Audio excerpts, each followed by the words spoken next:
Maatilatourissa me kysyttiin, että jos te haluaisitte nähdä sellaisen Q&A-videon ja pyydettiin teitä laittamaan kysymyksiä kommentteihin ja niitä tuli ihan älyttömän paljon. Niitä tuli niin paljon, että me edes kertaa vastaamaan niihin kaikkiin yhdellä videolla.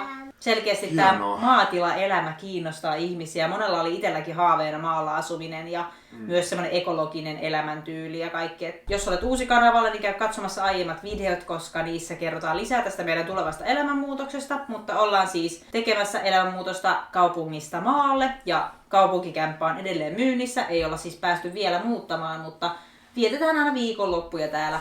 Kaikki vapaa-aika. Kaikki vapaa-aika, mitä vaan liukenee. Mut joo, sitten niihin kysymyksiin. Mä lähden täältä nyt ihan summa mutikassa pläräämään näitä ja vastaan nyt joihinkin ainakin. Paljon kysyttiin Julian toiveita tämän maalla asumisen suhteen, että mitä me aiotaan Julia huomioida täällä, mitä me tehdäänkö esimerkiksi kiipeilytelineitä, liukumäkeä, leikkimökkiä. Julia on tosi innoissaan muuttamassa. Hän tykkää touhuta täällä ja tykkää auttaa meitä paljon kaiken näköisissä hommissa. Aiotaan kuitenkin tehdä tänne Julialle kaikkea semmoista kivaa, varsinkin kun asutaan täällä kokoaikaisesti. Vähän mä oon haaveillut, että Julialla olisi joku keinu täällä ja hiekkalaatikkoa semmoista. Musta tuntuu, että kaikista eniten Julia nauttii siitä, että se pääsee auttamaan meitä vaan niin normaali askareissa, että se pääsee tuonne vähän kastemaatoja repimään mansikkapellosta ja kantamaan jotain tikkaita mun kanssa. Niin, kyllä. Sitten jos rannasta tuli kysymyksiä, että huolettaako meitä, että Julia menisi sinne? No ei oikeastaan, että mä itse asuin 7-vuotiaaksi asti niin Lammenrannalla. Ja kyllähän silloin vähän huoletti vanhempia, että menköhän mä sinne, kun mä joskus sanoin, että olisi kiva mennä istumaan tuonne Lammen pohjaan. Ja sitten oli vähän se, että okei, sinne saa mennä. Mutta mä opin uimaan sitten jo joskus 3-4-vuotiaana. Ja sitten se on kuitenkin servan kaukana toi Lammenranta, että me kuitenkin aina ollaan Julian kanssa ulkona. Että Julia ei ole ikinä yksin ulkona. Ja muutenkin mun mielestä noita vaaroja, mitä lapsille voi olla, niin niitä voi olla ihan missä vaan, asumaalla tai kaupungissa. Joka paikassa, mutta ei ton ikäistä lasta päästetä yksin ulkoilemaan. Ja sitten toisaalta koko ajan oppii, että sit kun yhdessä tehdään ja kävellään tuolla liikutaan, niin opetetaan samalla, että mihin lapsi saa mennä ja mitä se saa tehdä. Ja täällä oli semmoinen kysymys, että olisi kiva kuulla meidän ajatuksia, että mitä kaikkia asioita me ollaan pohdittu ennen varsinaista osto- ja muuttopäätöstä ja kuinka paljon tulevaisuus jännittää meitä. Mua ei kyllä oikeastaan jännitä yhtään. Tai jotenkin mulla on tosi varma ja rauhallinen olo ollut koko ajan. En tiedä, huolettaako sua hirveästi? Ei oikeastaan. Me ollaan vähän semmosia aika rentoja ja pystytään helpostikin niinku tarttumaan tämmöisiä asioita. Tai niinku... Ennen varsinaista ostopäätöstä mehän käytiin monta kertaa katsomassa tätä. Ja meillä kävi täällä myös sitten tuttuja rakennusmiehiä katsomassa ja ihastelemassa. Ja monet sanoivat, että on tosi hyvässä kunnossa. Että siinä mielessä niin on tarkastettukin vähän paikkoja ja muuta. Että toki tämähän on tosi edullinen ja tosi vanha paikka. Ja tiedostettiinkin se, että yllätyksiä voi tulla ja muuta, mutta... Mutta kuitenkin niin kuin terve talo, että ei sen... Mutta ei nyt voi koskaan olla varma, että mitä täällä voi tulla ja ilmestyä, mutta se kuuluu vähän vanhan talon luonteeseen. Projekti riittää koko loppuelämäksi, että niin. Sitä me ollaan vähän haettukin. Kyllä. Ja on tarkoitus edetä tosi rauhallisesti. Et monihan kyseli myös sitä, että no niin, että sit kun olette saanut kaiken valmiiksi, niin teettekö videon? Joo, katsotaan sitten 100 vuoden päästä.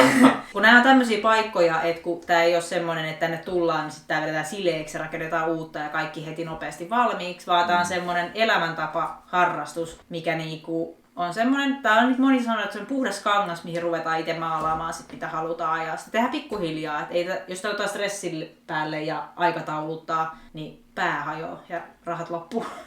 Sille, että tää on nyt asuttava ja sitten katsotaan täällä niitä puutteita, mitä tulee, pikkuhiljaa kunnostetaan ja mä luulen, että aika paljon vasta keväällä ja kesällä pystyy tekemään. Joo, varmaan, koska ei viitti alkaa purkaa lattioita tässä vaiheessa talvea. Niin. Sitten kysymyksiä tuli myös paikan sijainnista, tontin koosta ja että oliko kallis. Paikka on Etelä-Savossa. Sijainnista ehkä sen verran vielä, että vaikka tämä näyttää ilmakuvissa, että tämä on ihan korvessa, niin meillä on ihan muutama kilometri siis lähimpiin kauppoihin ja palveluihin, että siellä on sitten koulutkin ja muut tommoset. Sitäkin kysyttiin paljon, että ootteko miettinyt, että miten toi Julia koulu tulevaisuudessa, niin se löytyy myös muutaman kilsan päästä, että ei olla muutettu minnekään ihan käsivarteen. Joo, ja tontin koko on 15 hehtaaria pikkasen alle. Ja tässä on peltoaluetta varmaan semmoinen 3 hehtaaria suunnilleen Ja se peltoalue on ollut käytössä ehkä joskus 20 vuotta sitten, en tiedä, mutta siitä on pitkä aika ja se on niinku kyllä päässyt vähän niinku rehevöitymään tai mitä. Se on aika luonnontilassa. Luonnontilassa, joo. Sitten loput on tommoista, niinku, sit on vähän tommoista niittyaluetta, missä on ehkä joskus ollut hevosia ja metsää, koivumetsää, mäntyy. Ja itse asiassa tänään tutkittiin vähän, että tuolla on paljon joulukuusia. Että jos joku haluaa tilaa joulukuusen, niin pistäkää viestiä. Ja sitten Lammenrantaa on sitä rantaviivaa niinku 570 metriä. Oliko kallis? Ei ollut. Mä ajattelin, että tämmönen paikka jossain PK-seudulla, niin maksaisi varmaan ihan jäätävästi. Ei sitä edes pysty niinku vertaamaan. Ei pysty edes vertaamaan, niin. Eikä siellä se ole tämmösiä. Niin. Mutta siis tämmöiset vanhat maatilat kauempana PK-seudusta on tosi edullisia, koska eihän näitä hirveän moni osta.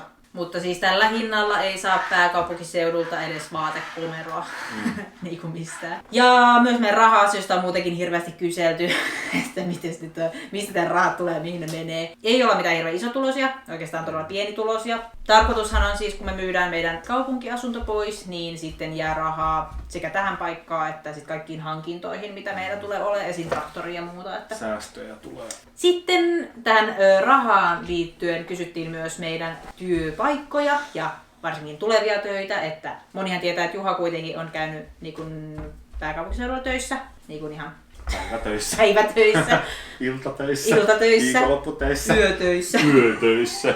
Sitten jotkut ihmettelevät, mitä mä hengailen himassa. Mullahan on siis yritys, mikä on siis toiminimiyritys tällä hetkellä, mikä liittyy somemarkkinointiin ja sitten näihin YouTube-videoihin ja valokuvaamiseen ja kaikkeen siihen liittyvään. Yhdessä tehdään sitten nämä yritykseen liittyviä töitä, valokuvataan, videokuvataan. Somemarkkinointia yrityksille. Kyllä, että aika semmoinen niinku monipuolinen juttu, mitä kaikkea me tehdään. Tulevaisuudessa ehkä perustetaan joskus osakeyhtiö, niin sitten meillä olisi perheyritys, mutta toistaiseksi, kun meillä on vielä aika pientä se toiminta, niin toi toiminimi on ollut tosi hyvä ja toimiva ja kaikkein helpoin meille. Mutta tarkoitus on siis, että... No joo, mä otan virkavapaata ainakin alkuun niin. Töistä ja että mulla on pieni semmoinen takaportti sinne takas sinne elämään, jos kaikki... Niin sulla on meille ja te jäätte tänne.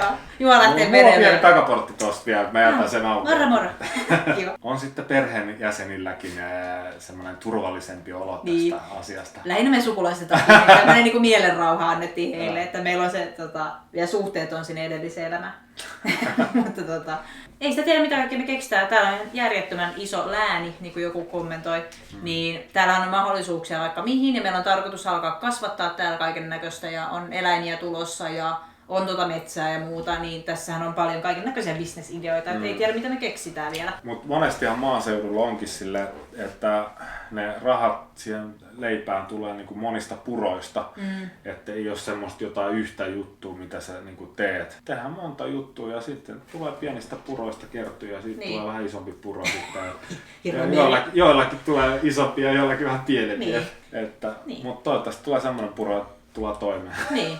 Ei me muuta haluta kuin tulla toimeen. Me ei olla hakemassa mitään rikkauksia täältä maaseudulta, vaan semmoista elämää, että me saadaan yhdessä viettää aikaa ja touhuta mitä me halutaan. Ja tietynlainen irti oravan pyörästä hyppy, koska me ollaan haluttu semmoista, että me oltaisiin itse enemmän vastuussa asioista ja just sitä niinku yhteistä aikaa enemmän. Että. Niin, ja sitten piti sanoa tuohon liittyen se, että meillähän siis noi menot tippuu tosi paljon, koska meillä ei ole enää sitten kun muutetaan tänne pysyvästi, niin ei ole enää asuntolainaa. Yritetään kaikki osamaksutkin maksaa pois. Niin. Tarkoitus on päästä semmoisista isoista laskuista ja kuukausittaisista kuluista eroon, jotta ei olisi sellaista taloudellista stressiä, mikä meitä on kanssa haitannut tuolla kaupungissa. Että vaikka on käynyt siellä ulkopuolisessa työpaikassa, mutta se kaikki raha menee laskuihin ja siihen kalliiseen asumiseen. Että sitten tuntuu, että vähän kuin jumissa siellä. Eikä sen lomamatkoillekaan pääse niinku sielläkään mitenkään ikinä. Kerran 2 vuodessa. Ja musta tuntuu, että vaikka niinku, tulotkin kasvaisi, niin menot kasvaa sitä mukaan.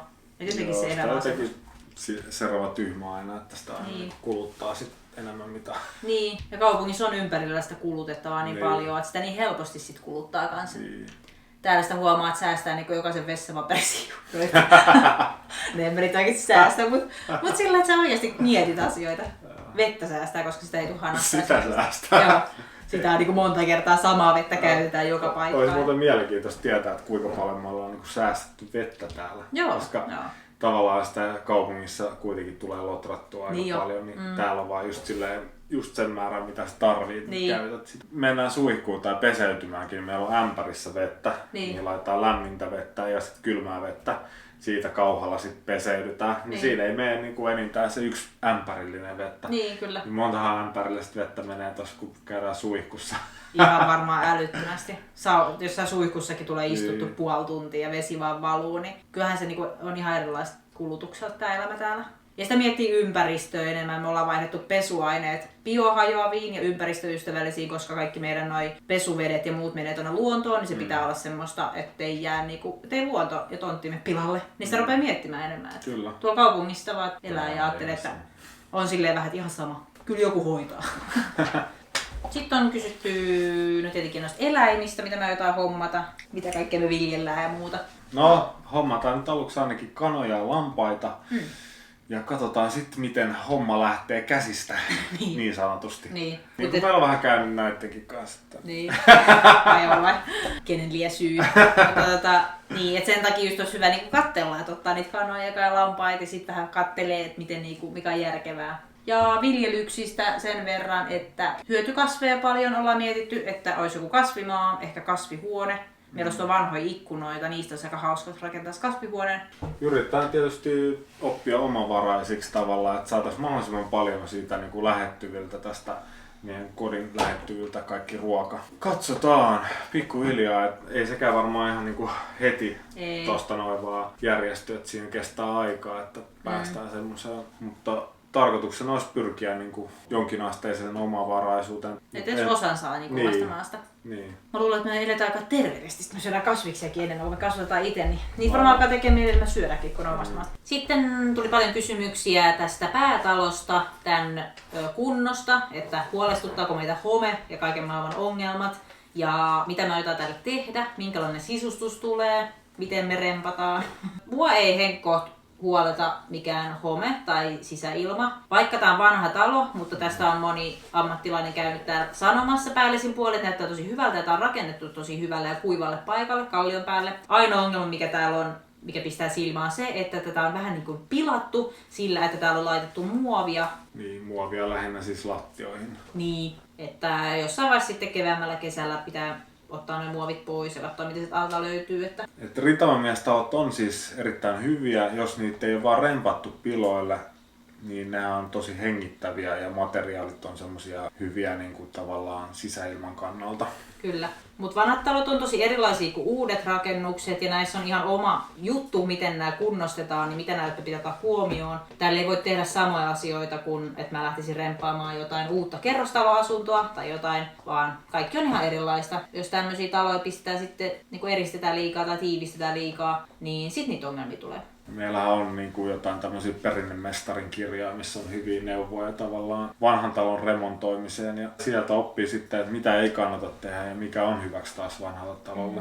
Et paljon virheitä voi tehdä vanhan talon remontoimisessa, mutta niistä kannattaa kyllä ottaa tosi hyvin selvää ennen kuin lähtee mitään tekemään. Ihan kaikki niin kuin mitä eristemateriaaleja käyttää ja maalit esimerkiksi niin on hyvin tarkkaa, että mitä käyttää tämmöisessä vanhassa talossa. Ja sitten nuo vesijututhan on ongelmallisia vanhoissa taloissa. Niistä tulee usein ongelmia.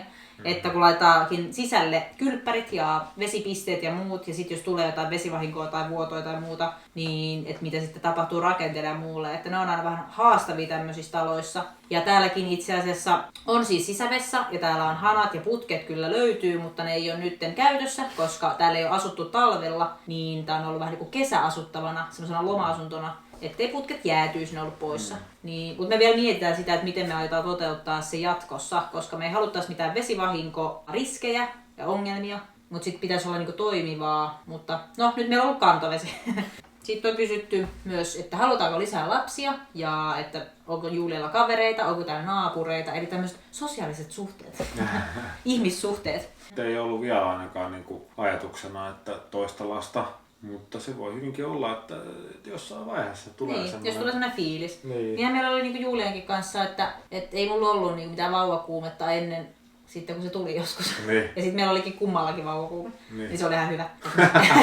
Ja tilanne, tai oli jotenkin sopiva hetki ja niinku sille oli semmoinen niinku olo itsellä, että haluttiin. Mutta lapsia ei mun mielestä pidä tehdä sen takia, että on joku aikaraja, että milloin niitä pitää tehdä tai että että olisi sisaruksia tai että sen seuran takia pitäisi tehdä, vaan siihen pitää olla oikeasti valmis, pitää olla sellainen elämäntilanne, että tuntuu hyvältä. Mutta tietenkin maalla on se, että täällähän ei ole naapurit lähellä. Meillä on tuossa yksi semmoinen semituttu, asuu niinku naapuritontilla, mutta ei täällä samalla lailla naapureita kuin tuolla kaupungissa. Yllä ja alla ja vieressä ja joka puolella.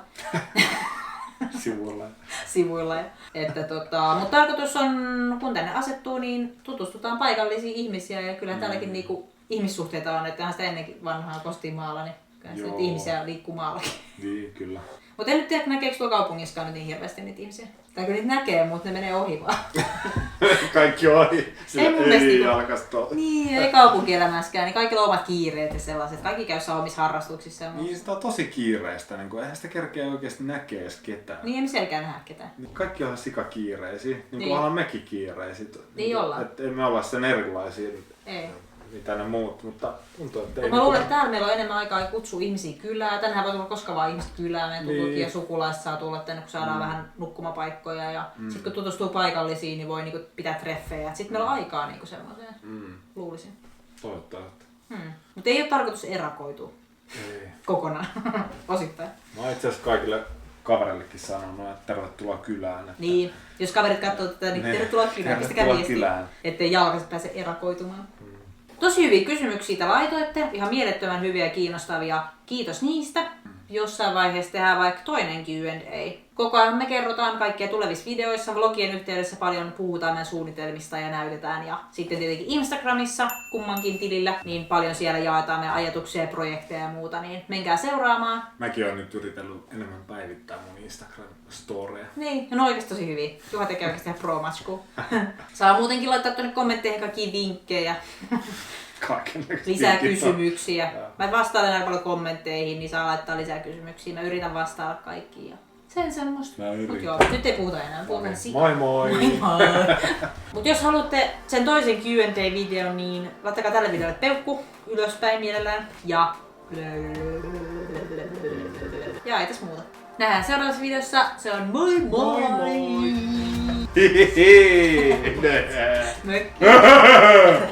Mökki.